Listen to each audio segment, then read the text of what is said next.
Hi, I'm Katie Tamlin, and welcome back to EcoDev. Today we are talking about food choice and how we can make choices regarding the food that we purchase and the food that we consume that are slightly more sustainable. So we've talked about the different ways in which our food supply chains impact the environment, and the things that we can think about when we make food choice, like the emissions associated with the food that we eat, the farming practice associated with the food that we eat, the biodiversity loss or gain associated with the food that we eat. So how do we apply that? Uh, what's the appropriate logical way to incorporate that knowledge into our day-to-day choices? Well, I'm very nerdy by nature. I like a good mathematical model. I like a good logical model. And the way that I organize my thinking in this area is what I call my own little food choice decision tree. And I have one decision tree at home and another decision tree that I use when I'm eating out. Eating with friends, if a friend is kind enough to invite me to his or her house to eat, I make no sustainability focused choices. I will quite happily eat whatever they've been kind enough to cook for me with no questions asked, no judgments, and pure happiness at being able to just relax and eat what somebody else has made, because it always tastes better when somebody else makes it, I find.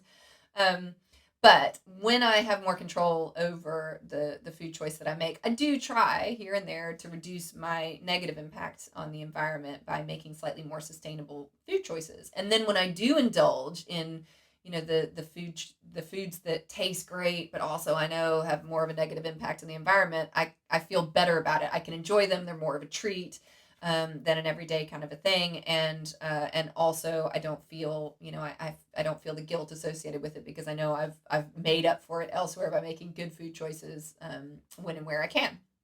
So if I am eating at home and cooking for the family, I try to cook more vegetarian and vegan meals. This is new for me. Um, 20 years ago, I used to joke when I was at university that if you put cheese and bacon on a leather shoe, I would probably eat it. And I am a meat eater at heart. I love cheese. I could not have imagined 5 years ago that I would have spent 3 years being almost entirely vegan. It's not something that comes naturally to me, and it's not something that for me is sustainable because of my food preferences. But what I will say is, being mostly vegan-ish, as I would say, for a few years, did change the amount of meat that I need to eat in order to feel satisfied, or to feel like I had a good meal, or to feel like I'm full. So I think in that sense, it's helped. Going on a strict vegan diet for a short period of time kind of shocked my system into, okay, maybe I'd gotten to a point where, for my own health and for my environmental impact, I was probably eating meat a bit too freely and a bit too much. So when we're eating at home, we try to eat vegan as much as possible, and vegetarian, kind of as the next choice. And try to eat more chicken than beef and lamb, and really save the beef and lamb for special occasions.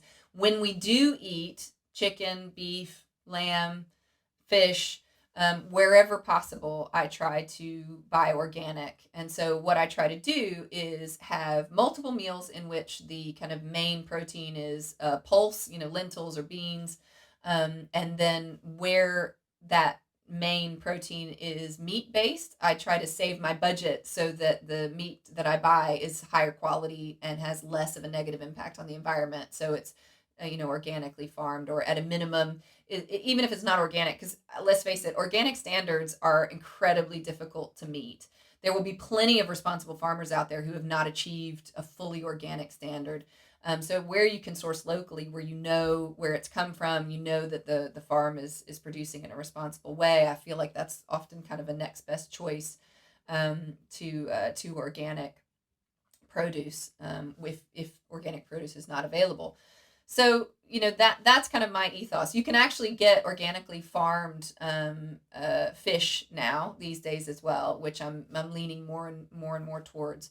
But also just reducing the amount of meals that depend on either meat or fish has had a huge impact on our carbon footprint as a family. My kids are not vegan by any stretch, or vegetarian. They will eat a lot of vegan and vegetarian meals, but quite often we have been in a situation where I cook chicken for them, and they don't eat it all. And I'll throw whatever's left on the top of my dish. Now, I have no guilt about that. I don't feel the kind of desire or need to be strictly vegan because my reasons for being vegan are sustainability focused, not health focused or frankly animal welfare focused. I grew up on a farm and I'm comfortable with the idea that chickens die for me to eat chicken. Um, so, I would rather eat my kids' leftover chicken than be strictly vegan because if I don't eat my kids' leftover chicken, it's going to go in the bin. And, I'd rather that not go to waste. I'd rather it nourish me instead of them. So my decision tree at home is I won't necessarily cook chicken for me, but if there's leftover, I'll throw it on top of whatever I'm having. And then on the weekends, quite often we'll kind of have a day or two, or we'll maybe if we're not eating out, we'll make something at home that is a meat based dish or something that feels a little bit more like an indulgence. But I feel really good about knowing, going back to that statistic that if we all swapped just a couple portions a week, we could have a huge impact. 30 billion tons worth of carbon emissions saved if all meat eaters just switched a couple of portions a week of beef for chicken. So I think that's something that feels imminently doable, and so certainly in our household, that's what we try to stick to when we're eating at home. When it comes to eating out, I am often beholden to what the restaurant has on offer. So when it's just the four of us, just my family going out to eat, we'll typically try to choose a restaurant or a pub that has a pretty diverse menu and would have lots of options. Either one that sources its meat or fruits and vegetables locally, or one that has lots of vegan and vegetarian options that we like. But often you're eating out with friends, and so they may choose the restaurant, or you may not know what a restaurant has to offer until you turn up. So when I come to a restaurant that I don't know, or I don't know the menu changes on a regular basis, I will first scan the menu to see if there are any vegan options that look good. And I'll be honest, sometimes there are not. And, sometimes I've chosen a vegan option in a restaurant that I didn't know and regretted it. So I get it if that's not, a risk that you're willing to take. Certainly you don't want to spend, the money that it takes to eat out and then find that you really didn't like your meal at all. So if there's something that's vegan and looks good to me, I will choose that. Some days you don't feel like it. If I've been eating vegan at home all week, I'm more likely to choose, a meat dish or a vegetarian dish that has lots of cheese in it. So the next best thing I'll look for is typically a vegetarian or often a chicken dish because the carbon emissions associated with cheese and chicken are lower. And typically what I find with a lot of vegetarian dishes, depending on the dish, if there's only a little bit of cheese versus kind of a dish that's centered around chicken, well, then I can kind of make the assumption that even though cheese has a slightly higher emissions footprint associated with it than chicken, there's probably less cheese, so therefore less emissions in that dish. So I kind of go through those decisions in my head, trying to figure out what sounds good to me, what I'm in the mood for, versus what's the footprint associated with each of those. And then let's you always will have an option sometimes where I just go in and there's a lamb dish that looks so good, or I just really want a steak because I haven't had one in 6 months. If I'm in that mood or I'm feeling that way, I try to go to restaurants and pubs that source locally or where you can tie the meat back to a specific farm. And so you can feel good about knowing that it was produced responsibly or sustainably. That's not always the case, and there's always going to be times I'm sure I eat food that was not produced sustainably, especially when I eat out all the time.